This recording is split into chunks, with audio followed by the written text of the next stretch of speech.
So here's another question that often comes up, and it comes up from buyers and sellers. If earnouts are so bad because they often lead to a fight between the parties, why do people use them at all? And I think it's really important to understand that the main purpose behind an earnout is to bridge a valuation gap between what the buyer thinks a business is worth and the seller thinks it's worth.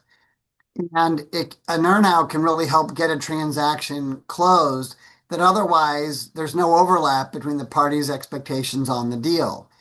And most of the time, a buyer says, look, if the seller's right, if the business is really going to deliver this much value, I would pay that much for it. I just don't believe that's how it's going to play out. And the seller is certain that it's going to deliver that much value. And so they're willing to just take a risk on the earnout because they're confident they're going to get paid. And then, real life happens after the deal closes, and there's a lot of ambiguity about sort of what each of the parties is entitled to under the terms of the earnout. So that's why people use them. I think they're a very valuable tool, even if you take into account the fact that they may lead to some kind of a fight between the parties before it's finally resolved.